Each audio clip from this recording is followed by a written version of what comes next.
The Nigerian Labour Congress NLC yesterday accused the police in Imo State of brutalizing its national president Mr Ajaero in Owerri, the state capital.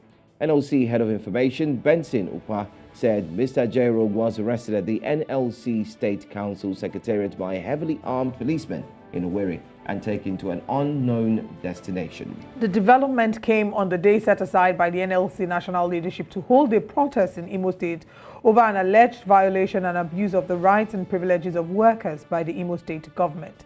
But in a swift reaction, the police in Imo State denied arresting the NLC president.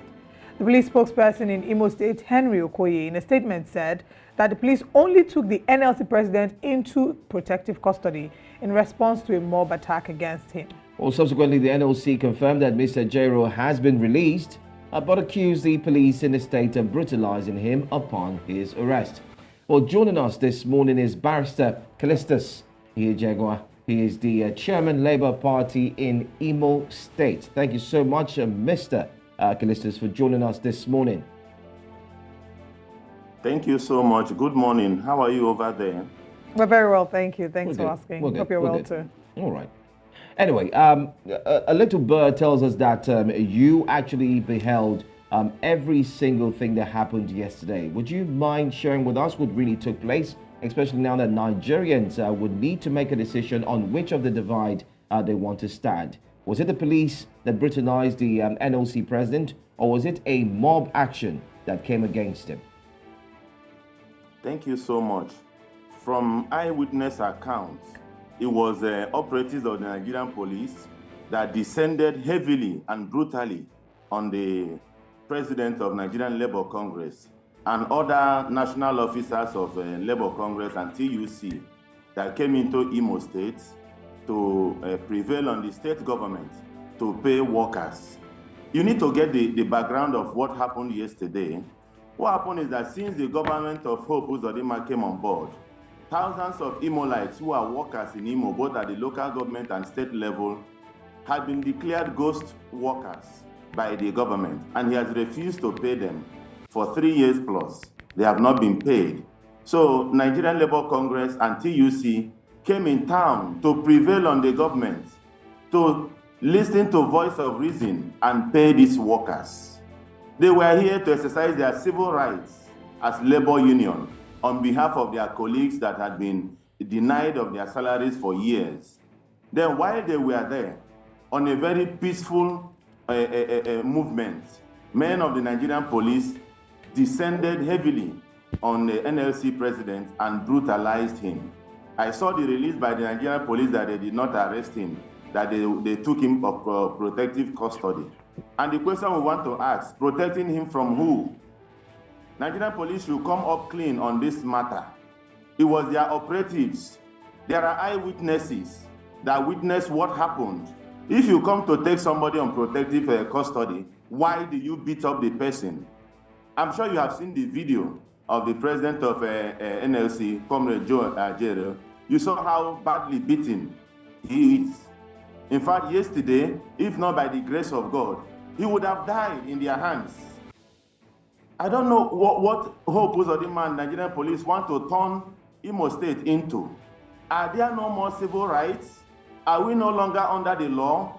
Are we living in a dictatorial regime? Even in the army regime, this kind of thing never...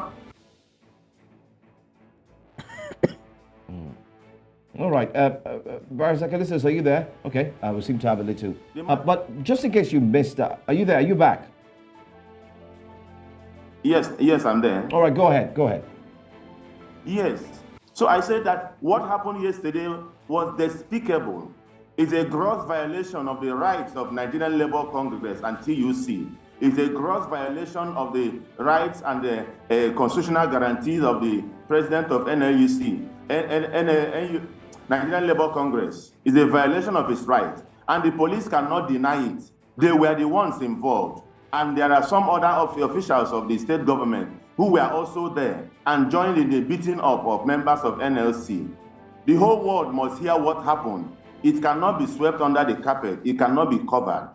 All right, the Labour Party is ashamed of what happened yesterday, and we cannot allow it go on. Somebody must take responsibility. This morning we have instructed our lawyers also to liaise with NLC. Nigerians must come to the rescue of NLC. This is not all about NLC alone. It's all about a brutal government that is... All right. We seem to be having a bit of a connection issue with Barrister Calistus, Ihejiagwa. Muzzling and intimidating people that is supposed to. Okay. Now, we're hoping that we can get to the bottom of this, right? You have said that the Nigerian police is responsible for what has been done, the assault that has been committed against the NLC president. So we hope that we can get to the root of this, even though the police says that, you know, they are not involved. I'll come back to ask you another question, but let's take a look at a quick video. Where FMC is go? I know FMC. Yeah. I know FMC. It's better we go to the FMC. I'll look forward. There I will meet the wife of my cousin. Okay. I think it's one of the... This is serious. So that say, if you say extend interim order, as interim order elapsed with time. You know, if they had issued a fresh interim order, it's a different thing. Yes. You understand? You know, I say, see what you are reading now. You don't read this thing to where some of us are. They don't extend interim order. If it expires within 1 week or two, you should have issued another order. Yes. Ex parte. You know, so they kept that letter. They kept that thing they posted to them. Okay. That they say, whether do I know that I should this thing they can prosecute me about? I say, well, it is the same court that granted this order that can institute a contempt charge. Yes. You know, you can't just now start prosecuting me. My brother. They were beating you. They beat me. God must have taken extra time to create me. That's a very sad video account of Mr Ajaero himself sharing about how they beat him. And he did make reference to an order I'm hoping that you can give us clarity on. Now, this is not to excuse in any way, shape or form the way he was treated, and we hope that we can get to the bottom of this and whoever was responsible be brought to face the law. But let's talk about the activities leading up until the protest in Imo State. Reports have it that there were attempts to stop the planned strike, attempts involving court processes, and that at some point even the Imo State NLC chapter pulled out of the strike, but that the global chapter, or rather the NLC in Nigeria, of course, the national chapter decided to go ahead, even though the state chapter had pulled out from the proposed strike against the government. I don't know if you can help us shed some light on what exactly the true position is. Can you hear me? Yes, loud and clear. Please go ahead. Sorry, I didn't get the question. Network was a little bad. All right, so the question I'm asking is about the activities leading up until this unfortunate incident. We hear that there had been plans to boycott the strike to prevent it from happening, plans that involved court processes, and at some point that Labour NLC Imo chapter pulled out of the proposed strike, but then the national chapter decided to go ahead with it. I want you to please give us clarity on what the true position is. No, that is not correct. We live here in Imo State, so we can give you a direct account of what is going on. There was never a time the state chapter of NLC pulled out or threatened to pull out from the strike. And people must know that this strike is not the making of the current NLC President, Comrade Joe Ajaero. This issue started even during the time of the immediate past president of NLC, Comrade Ihejiagwa. They had a lot of engagements with state government. State government made a lot of commitments which they never kept. And then a lot of engagements, a lot of dialogue. State government never kept their own path. Then NLC, both national and state chapters, agreed that there was going to be this strike to occupy Imo for a period of 1 week. What the state government did was to try to factionalize and balkanize NLC state chapter. You know, this government threats on divide and rule. So the few clique that you heard that said they want to boycott the strike, they are not the leadership of NLC in Imo State. Are you still with me? Yes, we are. Go ahead. Go ahead. Yes, they are not the leadership of NLC in Imo State. The NLC in Imo State is intact, and they are together with National on this. And please, let me also put on record, TUC is also part of this. So the state government should stop all this blackmail against NLC. It should come up, apologize to these workers that it has owed for 3 years and pay them their money. I don't know how you can owe, it's inhuman. It's the highest form of man's inhumanity to man, wickedness of the government, to owe your workers for 3 years and 7 months salary. A lot of these workers have died in the process. Some are in the hospital, they cannot pay their hospital bill. Yet the governor has money to throw about. He has money going about looking for who to buy for endorsement and for votes next Saturday. When you are owing workers are perishing. Then NLC gathered. It's not just the NLC president, the whole NLC in the whole Nigeria, and TUC, national leadership and state chapters were in Imo State yesterday. So it's a very big disgrace on the part of the government that such a thing is happening. It shows that the government has no regards for the lives and welfare of its people, of its workers. And then to make the whole matter worse, you sent in men of the Nigerian police and some thugs and officials of the government to go and beat up the NLC president. That is intimidation taken too far, and we will not allow it to stand. You heard it directly from the mouth of the NLC president that it was the police that took him up and they beat him up. What more account do you need from a man who was a victim? There are other eyewitnesses, but you have heard it directly from Comrade Joe Ajaero. It's unfortunate, it's regrettable, and Imolites and Nigerians must stand up against this tyranny of the government of the day, Hope Uzodinma.